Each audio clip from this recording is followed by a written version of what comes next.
Deus quer que você seja rico e não pobre.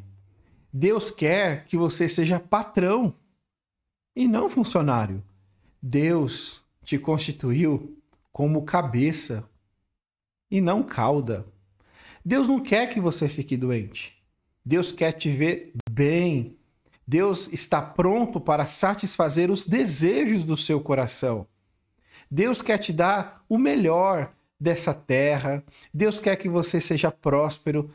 Deus quer que você mostre aos seus inimigos o quão bem-sucedido você é. Deus quer que aquelas pessoas que riram de você um dia sejam envergonhadas quando vê você brilhando, como diz uma música famosa aí, não é? E para mostrar que eu estou certo nesses argumentos, eu quero te dar base bíblica, porque alguém pode me perguntar, tá, onde está na Bíblia isso? Ok, eu vou mostrar para você onde está na Bíblia. O primeiro texto que eu quero mostrar para você é em Isaías 1,19. Lá está escrito que se crereis, comereis o melhor dessa terra. E aí, você não está comendo picanha? Não está comendo filé mignon? Não está comendo o melhor dessa terra? Você está em pecado, hein? Ou você nunca leu o Salmo 37, verso 4, que está escrito: deleita-te no Senhor e Ele concederá os desejos do teu coração. Por que Deus não concedeu os desejos do teu coração ainda? É porque você não tem se deleitado no Senhor. É simples, é só ler o texto. Ah, e tem mais. No próprio Salmo 37, lá no verso 25, diz o seguinte: fui moço e agora sou velho. Nunca vi um justo desamparado, nem a sua descendência mendigar um pão. Você já pediu algo para alguém? Você já passou alguma dificuldade financeira? Tem pecado oculto aí, viu, meu irmão?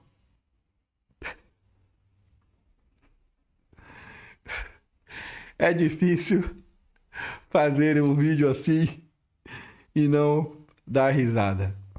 Gente, eu estou dando risada, mas é algo muito triste. Porque essa é a famosa teologia da prosperidade. A teologia da prosperidade tem enganado muitas pessoas. A teologia da prosperidade tem levado muitas pessoas ao erro, a uma visão errada de Deus. Mas a teologia da prosperidade não é apenas uma compreensão errada, teologicamente falando. A teologia da prosperidade nasce no coração de Satanás. É o diabo, o grande propagador dessa doutrina ou desse ensinamento, dessa falácia tão grande, chamada teologia da prosperidade.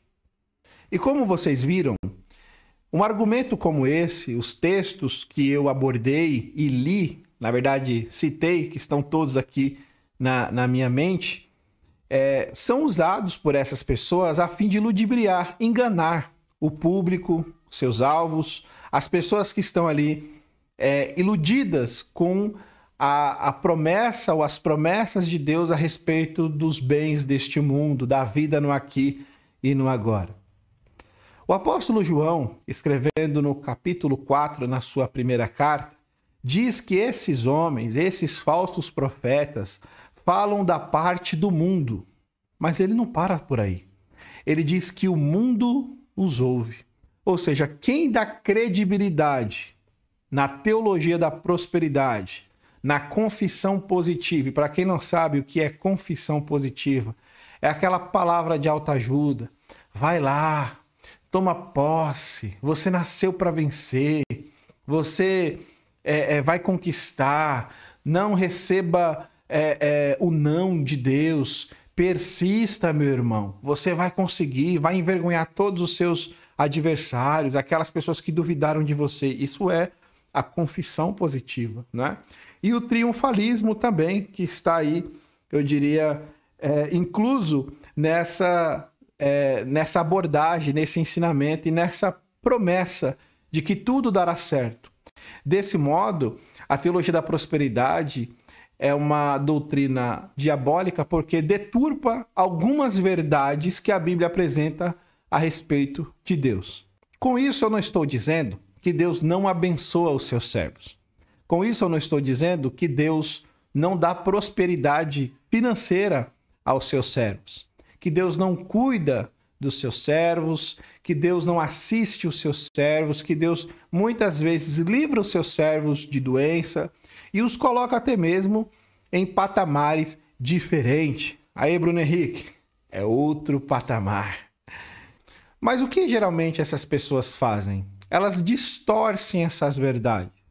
Veja, não é o propósito de Deus que todos sejam prósperos financeiramente falando. Eu digo financeiramente falando porque há uma compreensão errada a respeito da palavra prosperidade. A palavra prosperidade, em nossa cultura principalmente, que é uma cultura materialista, sempre se limita ao ato de ter bens, dinheiro, riquezas, posses. E não é isso que a Bíblia fala a respeito de prosperidade. Alguém pode não ter tudo isso que eu disse e ser alguém próspero, ser alguém íntegro, ser alguém justo e ser alguém que é extremamente amado e usado por Deus. O apóstolo Paulo, falando da natureza do chamado de Deus aos seus servos, os cristãos, diz lá na sua primeira carta aos Coríntios, no capítulo 1, verso 26 em diante, que Deus não chamou muitos de nobre nascimento, muitos poderosos, isso é, muitos letrados. Deus chamou pessoas simples para o serviço cristão. Deus chama aqueles que nada são para envergonhar aqueles que acham que são alguma coisa. É verdade que Deus pode abençoar financeiramente alguém, que Deus pode mudar a realidade financeira de alguém. Mas essa não é a promessa de Deus para todas as pessoas, ou sequer Deus promete e vai cumprir esses tipos de promessas financeiras. O que Deus promete em sua palavra é que nos sustenta até o fim, que nos guarda das mãos ou da ação de Satanás, ação maligna. Ele não pode, o diabo, nos tirar das mãos poderosas de Deus. Está lá em João 10, né? Eu lhes dou a vida eterna e jamais perecerão, e ninguém as arrebatará das minhas mãos. Aquele que me deu, e aí Jesus falando, é o meu Pai, é maior do que tudo, e das mãos do meu Pai ninguém pode tirar.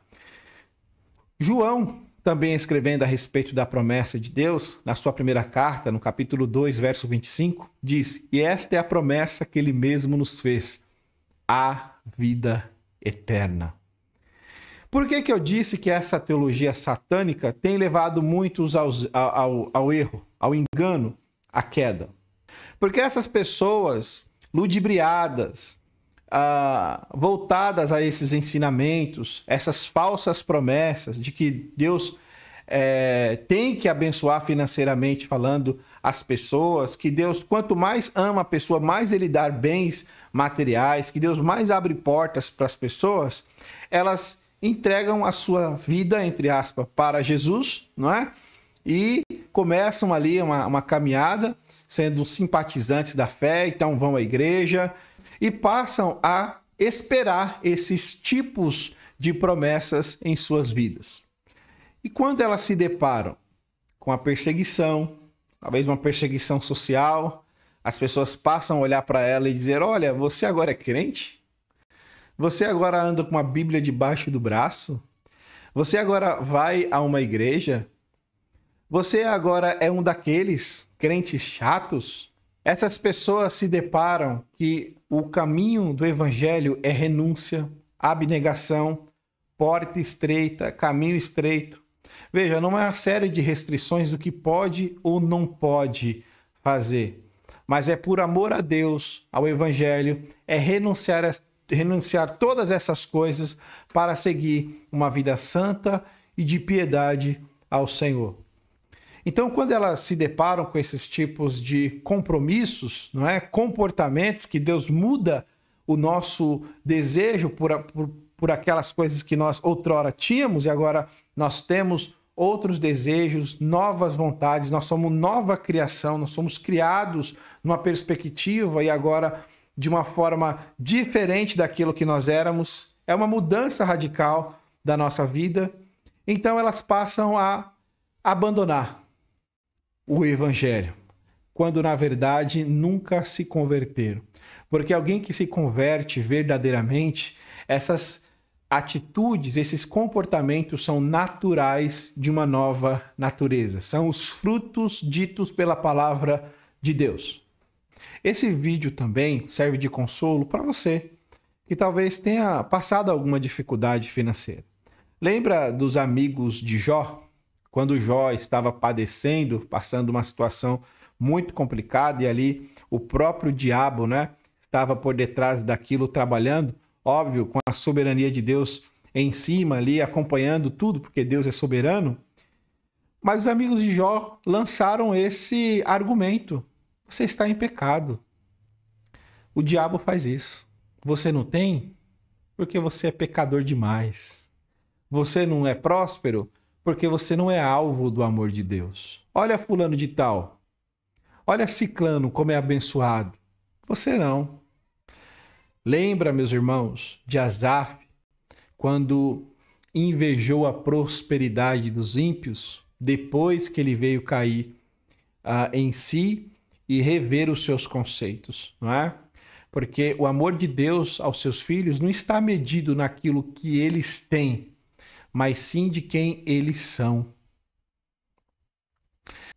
Desse modo, alguém pode ser inimigo de Deus e ter muita prosperidade financeira.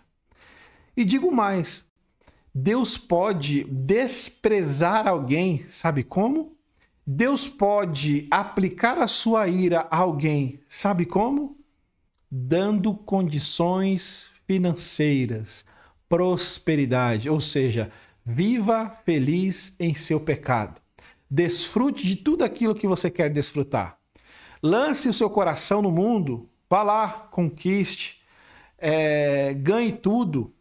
Mas vem uma pergunta: do que adianta o homem ganhar o mundo inteiro e perder a sua alma?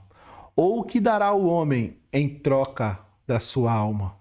Porque o Filho do Homem virá nas nuvens com poder e grande glória, e dará a cada um segundo, ou retribuirá a cada um segundo as suas obras. Há diversas passagens bíblicas, irmãos, que falam a respeito dessas questões da teologia da prosperidade, já daquela época, uma compreensão errada. Veja que, como eu disse, ela nasceu na mente de Satanás, não é algo novo. É claro que você vai ver essa teologia florescendo ainda mais na década de 80, de 90, né? E aí por diante, com Kennedy Reagan, com Benny Hinn, Mike Murdock, Joel Osteen, dentre outros propagadores dessas doutrinas da teologia da prosperidade, da confissão positiva, mas ela nasceu na mente do diabo. E quem é o diabo? Jesus faz uma declaração a respeito de quem é o diabo lá em João capítulo 8, verso 44. Jesus, falando ali a respeito dos fariseus, diz: vocês pertencem ao diabo e têm como pai o diabo. E ele é homicida desde o princípio, porque é pai da mentira. Ou seja, a única patrística que é dada ao diabo é a mentira. Desse modo, o que o diabo faz? Engana, mente. Por isso que vocês vão ver, até nas igrejas, as pessoas materialistas, pessoas voltadas ao material, pessoas sedentas não por quem Deus é, pela sua presença, pela sua grandiosidade, por sua magnitude, não. Elas vão cultuar o estômago, o ego, o eu. Elas estão ali para receber de Deus algo e não entregar, de acordo com Romanos 12, os seus corpos como sacrifícios vivos e agradáveis a Deus. Você já se deparou com a teologia da prosperidade? Você viu como ela é um engano? Compartilhe isso com algum amigo, alguma amiga, para que o Senhor abra os olhos dessas pessoas, para que elas não fiquem mais no erro, no engano, de achar que o amor de Deus aos seus filhos está restrito aqui, agora, que Deus, por amar os seus filhos, tem a obrigação de dar bens materiais, de dar riqueza, de dar prosperidade financeira e uma série de bobagens assim. Se Deus te ama, se você é alvo do amor de Deus, o que vai aplicar na sua vida, e isso é uma promessa infalível, é que todas as coisas vão cooperar para o seu bem. Todas as coisas cooperam para o bem daqueles que amam a Deus, daqueles que são chamados segundo o seu propósito. Então, se você é alvo do amor de Deus, meu querido, Deus pode muito bem forjar o seu caráter, dando algumas coisas para você, te abençoando poderosamente, mas também Deus pode fazer você padecer. Deus pode tirar algumas coisas de você. Deus pode lapidar o seu coração de várias maneiras.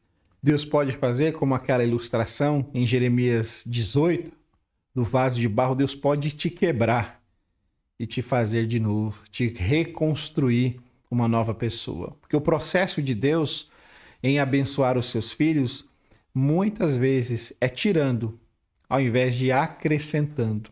Porque Ele quer tirar primeiro e depois colocar outras coisas em você. Dr. Billy Graham diz algo interessante a respeito disso, que todas as vezes que nós nos dirigimos a Deus em oração, nos colocamos diante do Senhor, Ele nos tira algo de nós e acrescenta algo novo vindo dele. Que Deus nos ajude a nos apegarmos não ao que Deus pode nos dar. Apesar de precisarmos de muitas coisas, o Senhor nos dá, mas termos em mente que Deus cuida dos pardais, que Deus cuida da natureza, que Deus cuida dos animais, os mais insignificantes que nós pudéssemos aqui imaginar, Deus cuida. Deus cuidará de você também. Que a sua mente e o seu coração esteja ardendo por quem Deus é e não apenas por aquilo que Ele pode te dar. Que Deus em Cristo te abençoe e te faça crescer ainda mais na graça e no conhecimento do nosso Senhor e Salvador Jesus Cristo.